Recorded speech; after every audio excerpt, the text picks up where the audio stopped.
Bonjour, hi. Today on the Canadian Way, a review of the 2009 Hyundai Elantra Touring, because we thought it was a good idea to start a YouTube channel with a car that nobody cares about.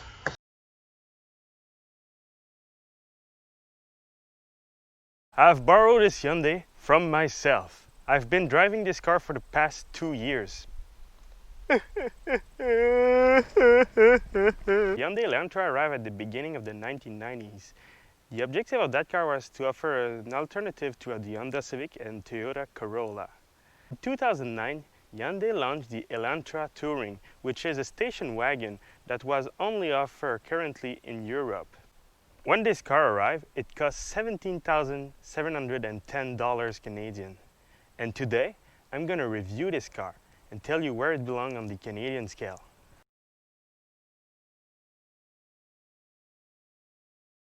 The general look of the Hyundai Elantra Touring is pretty good. It doesn't get the attention, but it does the jobs, and frankly, it's getting old very well. Even if it's 11 years old, some people think it's still new.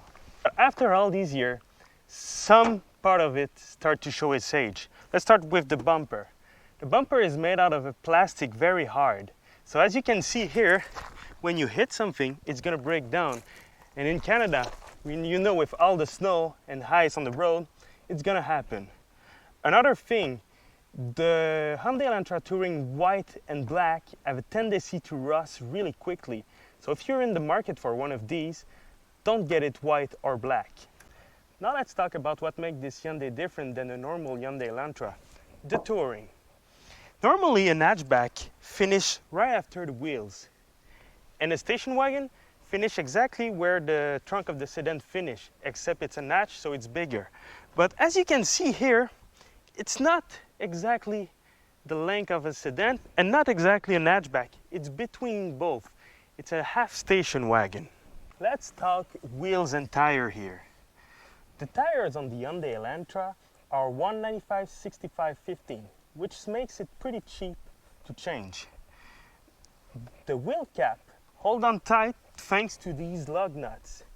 And these lug nuts are an issue because with the time they get wear. And when they get wear, you need to change them. They're $11 each lug nut. So you're in for a $250 bill at the garage just to change your lug nuts.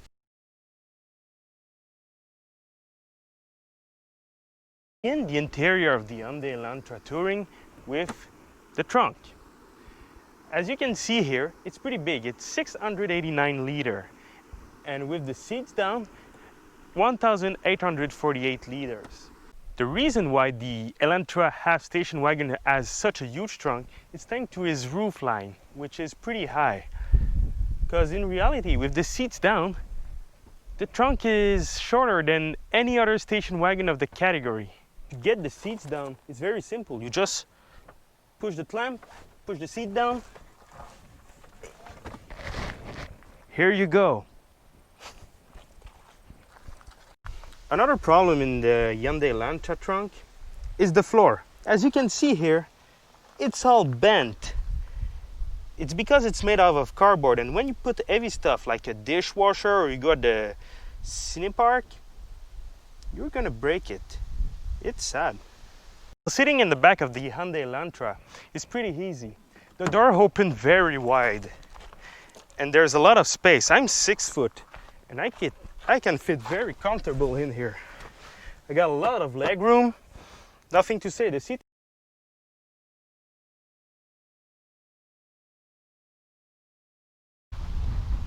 So, same day, same spot. To get in the back of the Hyundai Elantra, the door opened pretty wide. The seat is back at the maximum right now. I'm 6 foot. And I fit and I got plenty of room. The rear seats are pretty comfortable. It's worth mentioning though in the back of the seats here that the back of the seat is made out of a cheap plastic that gets scratched easily. Same thing for the rear console and same thing on the other side. And there's nothing to do here. There's no cigarette lighter, there's no nothing. There's only the switch for the rear door and the door lock. That's it. Getting in the front is pretty easy. Again, the door opened very wide, so just get in. Simple as that. Nothing to say about. The seats are good. They're not the most comfortable, but they do the job. And now we're getting inside. First thing you notice when you get inside is how cheap it is. I mean, look, the plastic over here is all cracked because it's cheap. Here, cheap. Cheap plastic, cheap plastic, cheap plastic, cheap plastic steering wheel, cheap vents, cheap everything. Even around the bottom for the window, cheap plastic, cheap plastic. The plastic in the door is kind of Rubbermaid, so it's gonna last long, but it's cheap. It's cheaper than an Honda or a Toyota by far.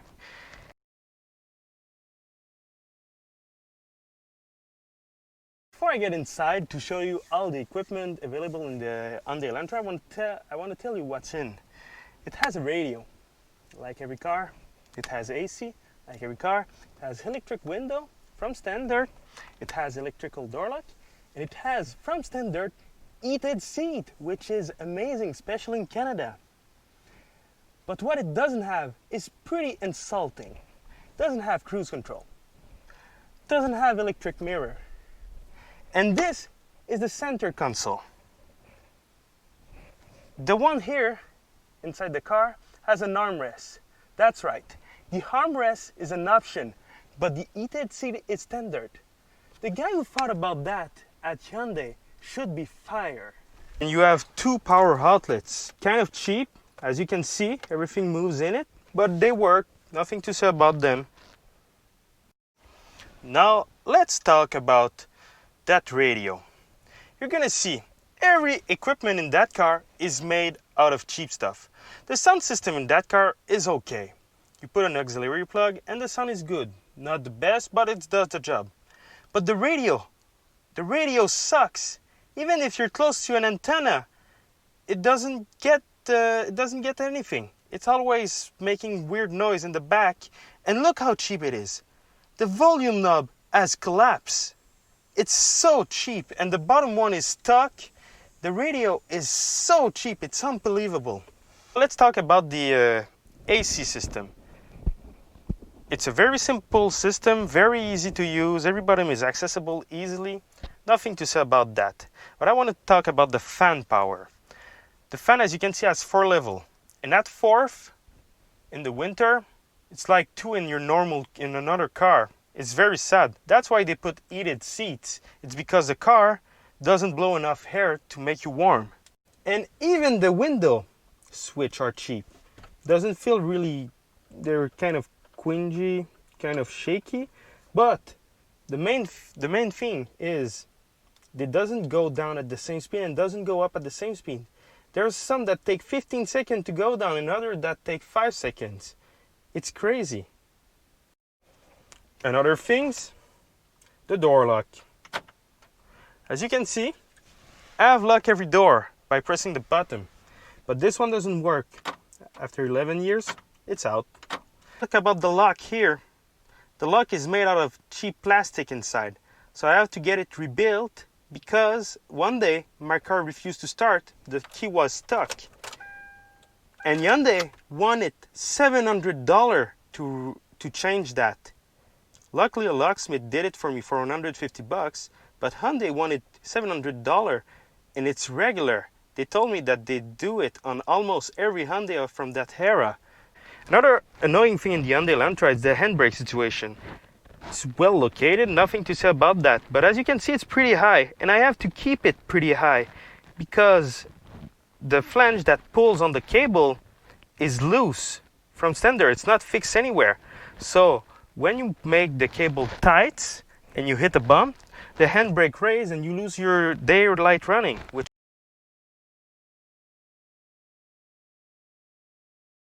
Now let's talk about the engine in the Hyundai Elantra Touring.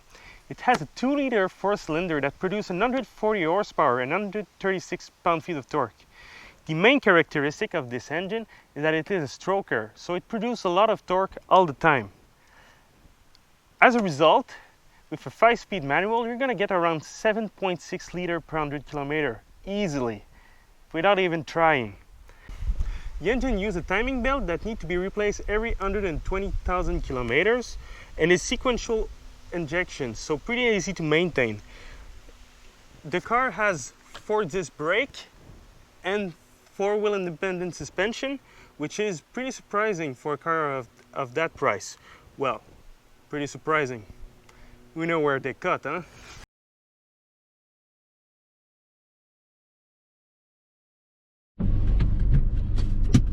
All right, driving the Hyundai Elantra Touring 2009. The first thing you notice is the visibility. The visibility in that car is very good. The windows are very big thanks to the high roofline that I was talking earlier.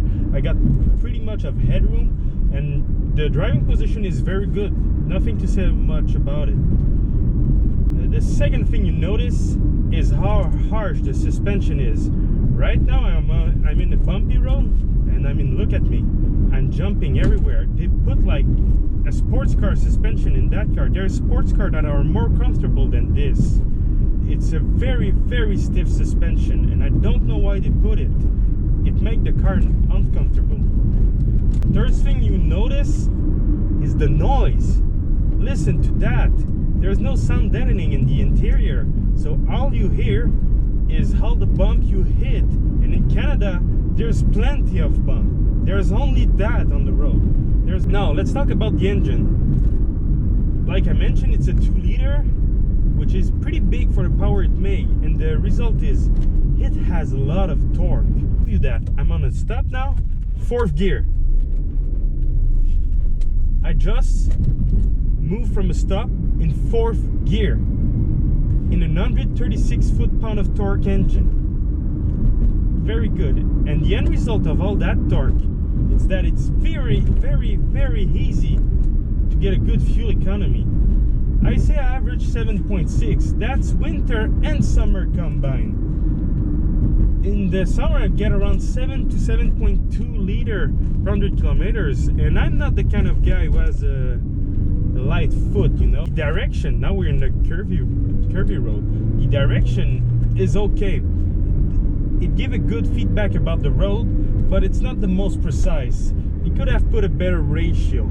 Transmission, the clutch, very good feeling. A good car to learn to drive manual. A very good feeling, very easy to use, especially with that torquey engine. And the shifter is a very good shifter. Not too hard to use, not too easy, precise. A good shifter too. Like I mentioned earlier, the 4-disc at each wheel. The brakes are very good, nothing to say about it.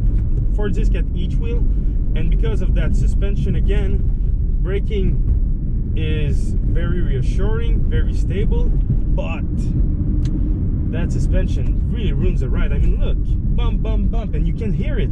It's crazy. Overall, the Hyundai Elantra will bring you from point A to point B without any problem. Not much more to say about it.